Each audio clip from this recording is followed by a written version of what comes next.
Sean todos bienvenidos. Vamos a dar comienzo a la unidad 12, en la página 53, denominada Comportamiento colectivo de las sociedades de masa. En la unidad anterior hablamos ya del tema de las masas desorganizadas, y para poder entender cómo funcionaban el poder de las masas, tuvimos que analizar la diferencia entre masa y multitud. Aquí lo que quiero que entendamos es que vamos a analizar precisamente cómo se comportan la colectividad, es decir, cuando estás agrupado, sobre todo en grandes cantidades de personas, o en su caso, cuando grandes cantidades de personas están accionando en un sentido aunque estén en diferentes lugares, es decir, aunque estén dispersos. Por lo tanto, vamos a analizar las dos definiciones de multitud y masa. Multitud es una reunión temporal de individuos que actúan conjuntamente, y masa es un número de individuos separados que responden individualmente a los mismos estímulos. Bueno, entonces, entendamos esto.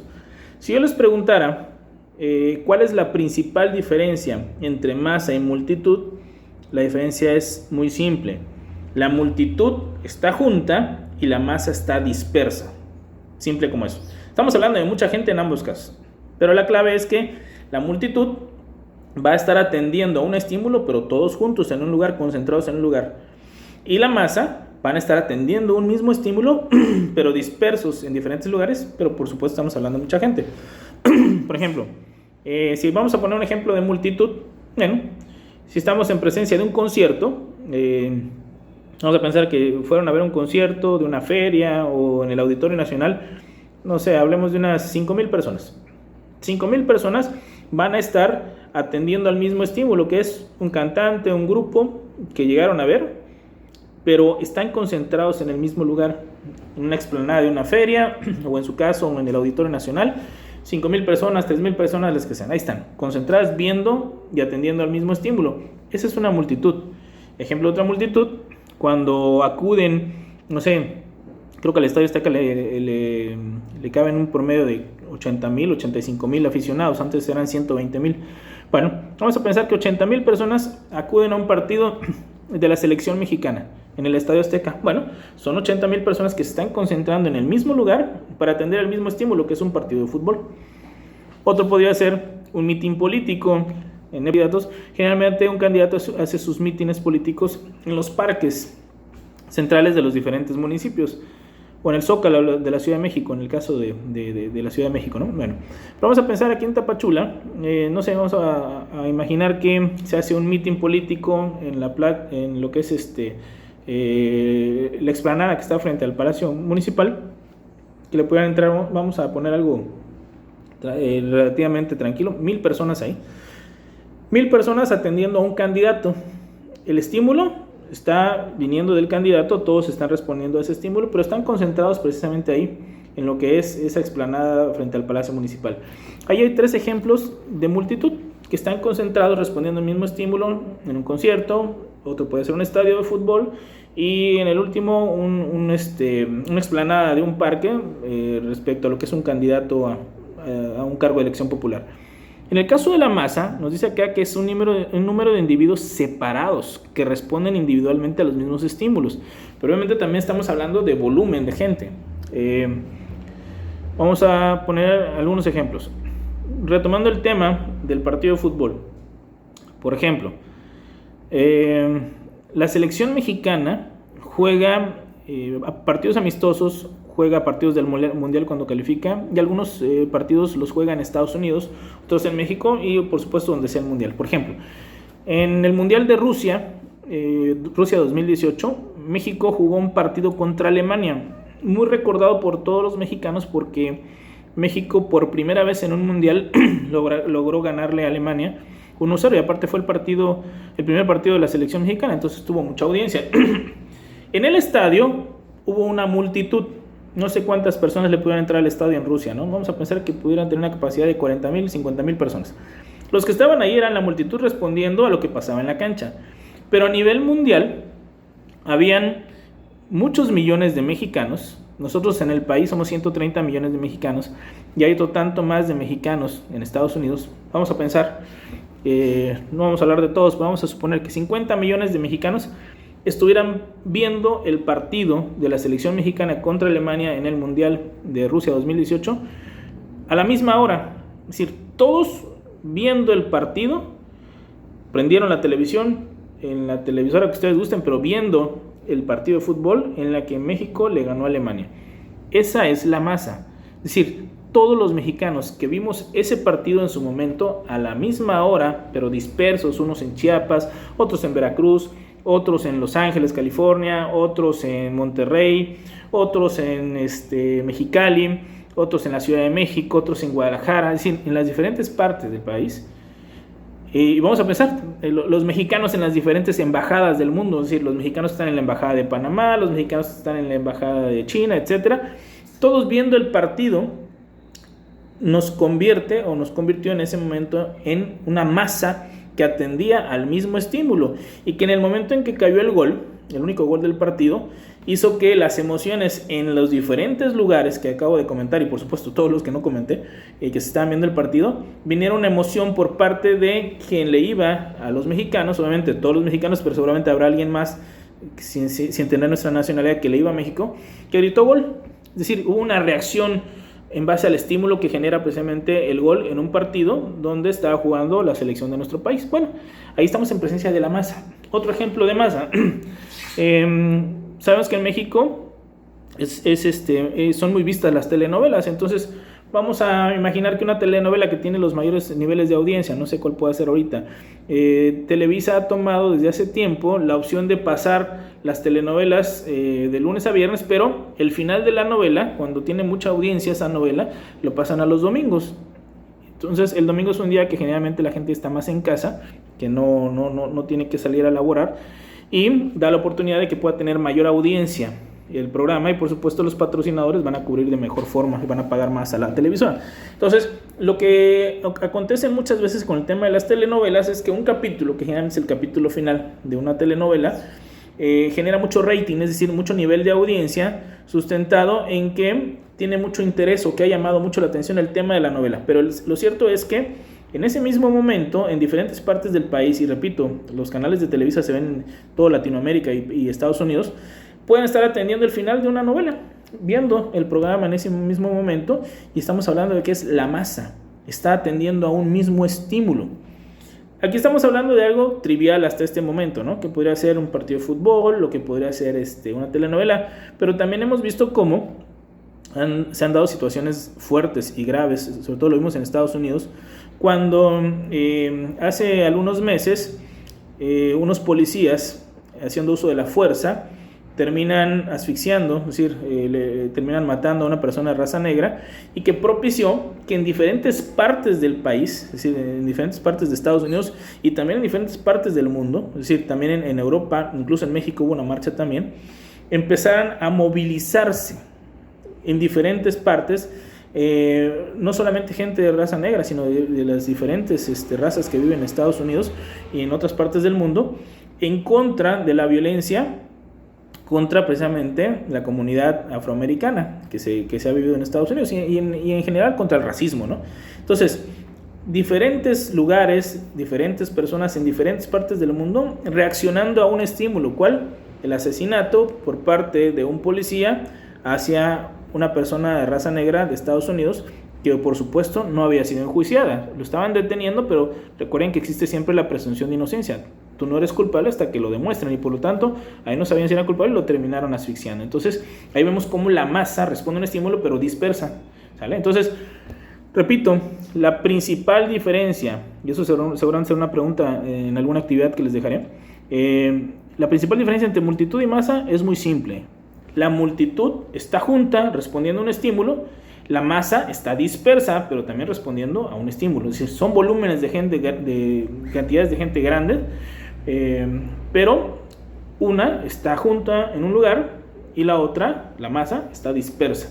Sin embargo, en ambos casos estamos hablando de colectividades, por eso hablamos de comportamiento colectivo de las sociedades en masa. Bueno, ahora viene algo importante, entender el origen del comportamiento colectivo. Es decir, y antes de entrar aquí a los 1, 2, 3 teorías que nos van a ir explicando, quiero que analicemos lo siguiente.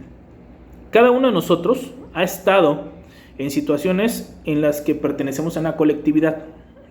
Vamos a poner, por ejemplo, seguramente en algún momento hemos ido a una feria y pudimos asistir a un concierto o pudimos asistir a, no sé, a un partido de fútbol o un evento deportivo que puede ser un partido de voleibol, de básquetbol, etcétera.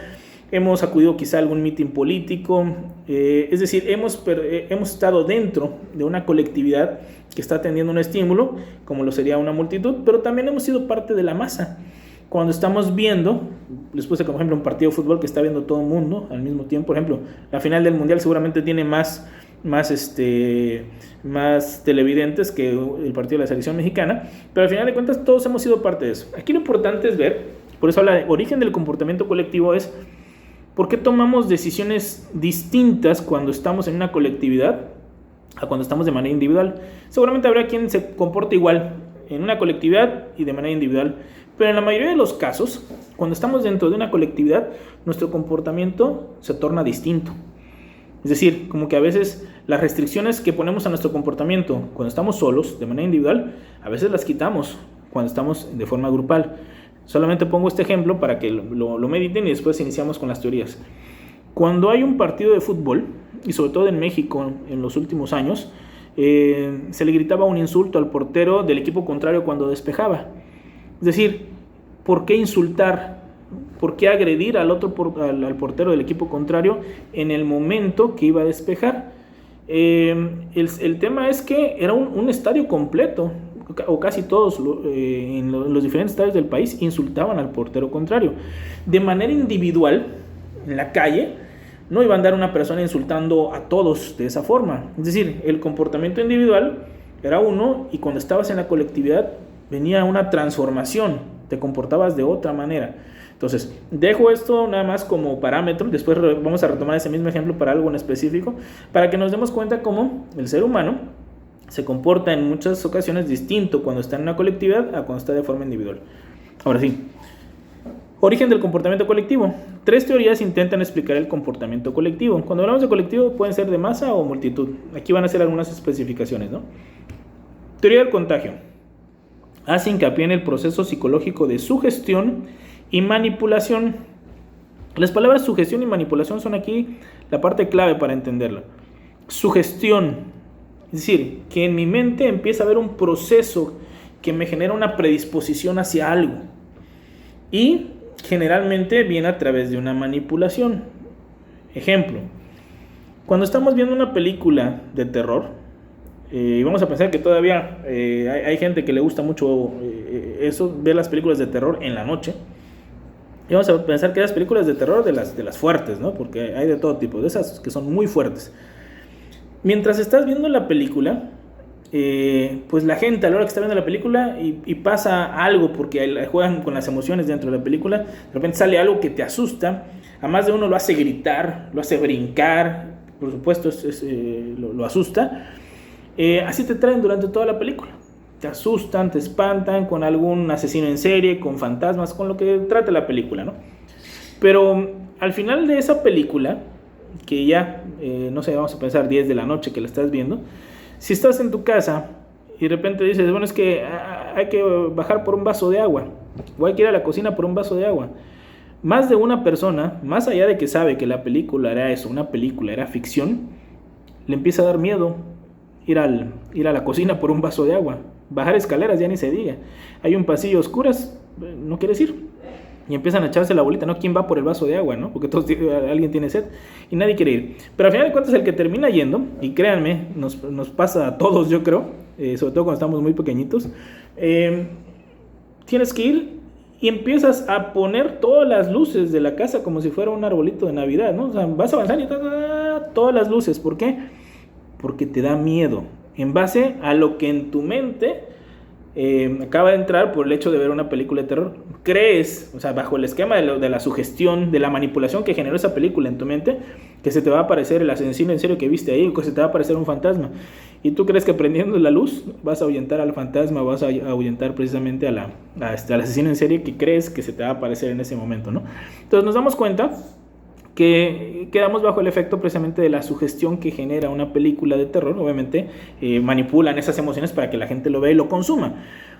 Eso es lo normal. De igual forma, cuando ves películas que, no sé, son de atletas, que se superan, etcétera, pues sales motivado y más de uno sale motivado con ganas de hacer ejercicio en ese momento, ¿no? Entonces, el tema de la sugestión y la manipulación se centra precisamente en estos procesos en los cuales alguien trabaja para poder entrar en la mente de la gente, de la colectividad, con la idea de que reaccione de alguna manera y puedan, en algunos casos, como el tema de las películas, pueda consumir precisamente algo, ¿no? Entonces, cuando estamos hablando de la teoría del contagio, y ahorita lo hemos vivido mucho bajo el esquema del tema de la pandemia, el contagio es cuando hay una afectación de una persona hacia otra, lo hemos visto ahorita con un tema de salud, respecto a los virus, pero también respecto al comportamiento se puede dar, es decir, un comportamiento que tú estás teniendo, se lo puedes, como literalmente, o como comúnmente decimos, se lo puedo pegar a otro, es decir, como me esté comportando yo, se va a reflejar y los demás van a querer comportarse como yo si les es atractivo la forma en que me comporto. Y aquí vamos a ver precisamente este tema de la teoría del contagio. Miren, hay un caso específico y quiero que lo analicemos bien. Estados Unidos estuvo en la Segunda Guerra Mundial, pero quiero que pensemos en esto. La guerra se estaba llevando en Europa principalmente y en Asia. Pero en el continente americano como tal, se derribaron algunos acorazados, algunas embarcaciones, pero nunca llegaron a haber balazos y muertes dentro del continente americano como tal. Hawái, que fue el único punto de Estados Unidos que sí tuvo un ataque, un bombardeo, está en medio del Océano Pacífico, es decir, no está ni remotamente cerca de lo que es el territorio continental de Estados Unidos.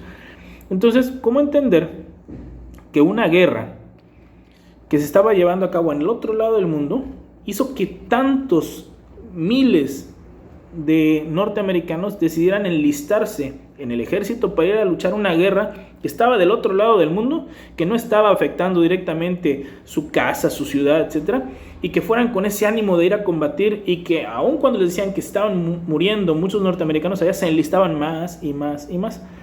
Aquí tiene que haber algo.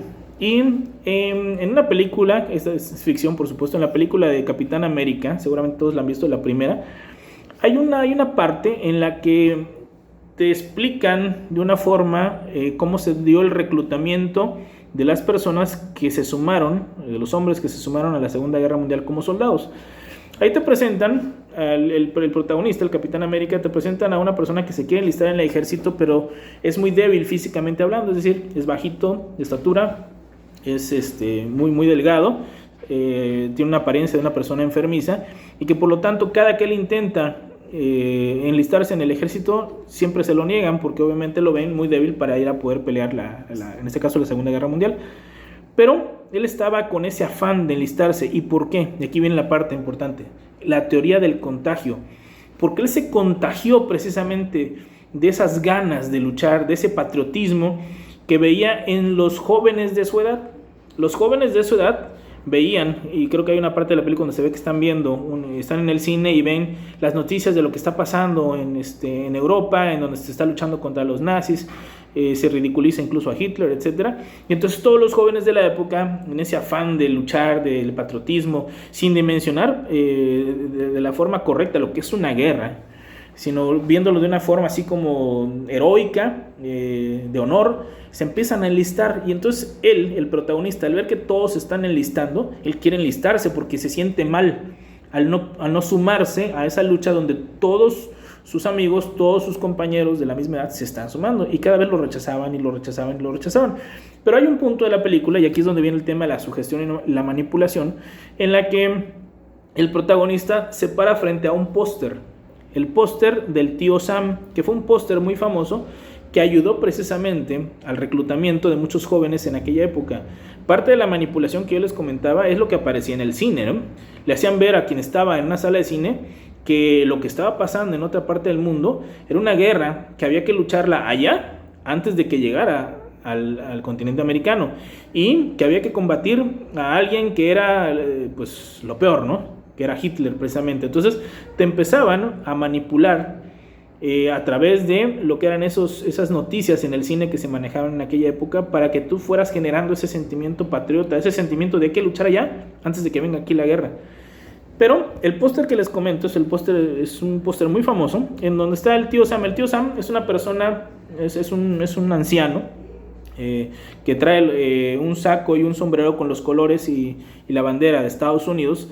Es una persona de pues, avanzada edad, pero que en su semblante no se ve un anciano cansado, no, se ve una persona fuerte, decidido, y que en el póster está él con el sombrero de Estados Unidos, repito, el saco todo con los colores de la bandera, con las estrellas acá, y señalando hacia el frente, con la mirada fija hacia el frente y con el dedo señalando hacia el frente. Esa es la imagen, y abajo la frase en inglés, I want you, o sea, traducido sería, te necesito. ¿Qué implicaba esto? Todo joven de aquella época que se paraba frente al póster del tío Sam, y el tío Sam significa, eso me faltó explicar, el tío Sam significa el patriotismo, significa la nación, significa el Estado, la fortaleza de Estados Unidos. Es decir, es un símbolo de lo que es Estados Unidos, personificado en el tío Sam, ¿no? No quiero que lo entiendan como una mascota, no lo es. Esa es la dimensión, ¿no? Es un símbolo para ellos el esquema del tío Sam. Entonces, en cuanto un joven se paraba frente al póster, veía al tío Sam que representaba a su país, a su nación, señalándolo a él, y estaba dibujado de tal forma que los ojos del tío Sam te quedaban viendo a ti, y el dedo señalándote a ti, porque al pararte enfrente así se daba, tanto el tema de los ojos como el del dedo, te señalaba y te decía, te necesito. ¿A quién era el que estaba enfrente? Te necesito a ti. Entonces la manipulación de un tema de noticias en la radio, noticias en el cine, y que te parabas frente a un póster que te decía, te necesito. Y dimensionen lo que es la palabra necesitar. No es lo mismo querer. Decir, necesitar es que eres forzosamente invaluable para mí en este momento. Es decir, eres requerido para que puedas estar ayudándome en algo que ahorita en específico es oportuno, es necesario. Esa es la palabra necesitar. I want you, te necesito a ti. Entonces, bajo este esquema de manipulación y sugestión, muchísimos jóvenes norteamericanos de aquella época, en los años 39 al 45, se enlistaron precisamente en lo que fue el ejército norteamericano para combatir contra los alemanes, pero también en el Pacífico contra los japoneses en la Segunda Guerra Mundial, y murieron muchísimos. Sin embargo, morían y se enlistaban más y más y más. Entonces, esta es la teoría del contagio. Cuando tú te vas contagiando, cuando te anexas a un tema emocional de sugestión, hay una manipulación, sí, puede ser bueno o mal al final de cuentas, pero hay una manipulación, entran precisamente a tu mente a través de un esquema publicitario de mercadotecnia para que te comportes de alguna manera. Entonces, el tema, repito, de la Segunda Guerra Mundial implicó un esquema de marketing, de publicidad, de sugestión, para que aquellos jóvenes sintieran esa necesidad de enlistarse en el ejército e ir a pelear una guerra en donde muy probablemente iban a morir, y muchísimos murieron, por supuesto, peleando una guerra en otro continente muy lejos a donde tú vivías. Pero repito, la sugestión y la manipulación venían en el concepto de decirles, si no la peleas allá, después esos ejércitos de los nazis o de los países del eje, que eran Italia, Japón y Alemania principalmente, van a venir a atacarnos acá. Entonces es mejor pelear contra ellos allá antes de que vengan acá. Esa es la teoría del contagio. Teoría de la convergencia. Hace hincapié en la semejanza de pensamientos de los miembros de la multitud. Repito, hincapié en la semejanza de pensamientos de los miembros de una multitud. Pero aquí especifica, ya nos habla de multitud, o sea, cuando estamos concentrados en un mismo lugar. Bueno, ¿qué podría ser? La teoría de la convergencia, hincapié en la semejanza de pensamientos de los miembros de una multitud. Un estadio de fútbol, en el momento en el que al medio tiempo de un partido de fútbol, recuerden que los partidos de fútbol duran 90 minutos divididos en dos tiempos de 45 y 45, y al término del primer tiempo hay 15 minutos de descanso para los jugadores. La teoría de la convergencia en ese estadio implicaría que mientras dure el primer tiempo, todo mundo trata de estar concentrado viendo las jugadas que están haciendo ambos equipos, pero al término de esos 45 minutos hay algo que converge. Converger es llegar a un mismo punto, ¿no? Es decir, que diferentes líneas o diferentes caminos llegan a un mismo punto. Ahí se da la convergencia, el punto de unión de diferentes caminos. Cuando termina el primer tiempo, generalmente lo que hace toda la multitud en un estadio es pararse. Es decir, estuvieron sentados, más allá de las emociones, si hubo o no goles, se la pasaron sentados durante 45 minutos. Acaba el primer tiempo y lo que viene por parte de la mayoría, más allá de que van a estar otros 45 minutos viendo el partido, en ese momento se paran, se estiran, es decir, descansan de estar sentados, por raro que suene, ¿no? Se estiran, platican un ratito, es decir, hay una convergencia. Los que están atrás de una portería, los que están atrás de otra portería, los que están en la tribuna enfrente, donde estás tú, es decir, todo el mundo generalmente se para un ratito en lo que empieza el segundo tiempo. Ahí hay un punto de convergencia de todos, que hay un cansancio, un cansancio de estar sentados atendiendo un partido de fútbol que, aunque suene a diversión, de repente te puede generar emociones que te estresen un poco. Entonces, en el medio tiempo, así como que te relajas, respiras un poco. Ahí hay una teoría de la convergencia, es decir, los que están concentrados tienen un punto en común de comportamiento. Y la teoría de la norma emergente muestra cómo en situaciones multitudinarias, volvemos al tema de la multitud, se desarrolla una norma que sanciona y limita el comportamiento. Y aquí voy a poner dos ejemplos. El primero, la teoría de la norma emergente. Cuando hay un partido de fútbol, retomando el tema del partido, hay un punto en el que la multitud, o sea, toda la gente explota de emoción, y que es el momento del gol. Dice acá, situaciones multitudinarias se desarrolla una norma que sanciona y limita el comportamiento.